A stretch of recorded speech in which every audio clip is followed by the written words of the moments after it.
এটা কাজ শুরু করে দেয়া যাবে অনতিবিলম্বে এবং এই কাজটা করবে বাংলাদেশ সেনাবাহিনী।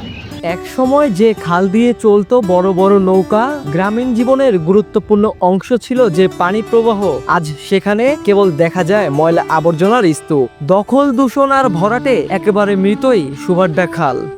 খালের দুই পারে গড়ে উঠেছে অসংখ্য অবৈধ স্থাপনা, হারিয়ে যেতে বসেছে 14 কিলোমিটারেরও বেশি দৈর্ঘ্যের এই খাল। অথচ এই খাল ছিল বুড়িগঙ্গা ও ধলেশ্বরী নদীর সঙ্গে সংযুক্ত একটি গুরুত্বপূর্ণ জলপথ। আজ সকালে সুভাড্ডা খাল পরিদর্শনে আসেন পানি সম্পদ ও পরিবেশ বিষয়ক উপদেষ্টা রেজওয়ানা হাসান। তিনি জানান, দখলদারদের অবৈধ স্থাপনা সরিয়ে খালটি পুনর্খননের কাজ দ্রুতই শুরু করা হবে। এখন খালটা আমার দেখতে আসার কারণ হলো যে আমি যে প্রকল্পটা পাশ করা হয়েছে সেই প্রকল্পটা কতটুকুন যৌক্তিক, ওটার যে ব্যয় ধরা হয়েছে ওটা কতটুকুন যৌক্তিক সেটা দেখতে আসা। এই প্রকল্পটা কিন্তু আমরা পাশ করে দিয়েছি, এটা কাজ শুরু করে দেয়া যাবে অনতিবিলম্বে এবং এই কাজটা করবে বাংলাদেশ সেনাবাহিনী।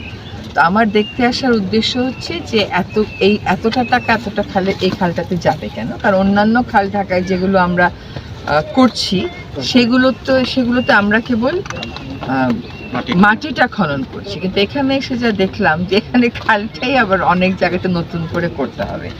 খালের ফ্লো বলতে তো আসলে কিছু নেই, এবং এখানে কেবল যে খাল খনন করলে হবে তা না, খালের পার বাঁধাইয়ের ব্যাপার আছে, বর্জ্য ব্যবস্থাপনার ব্যাপার আছে।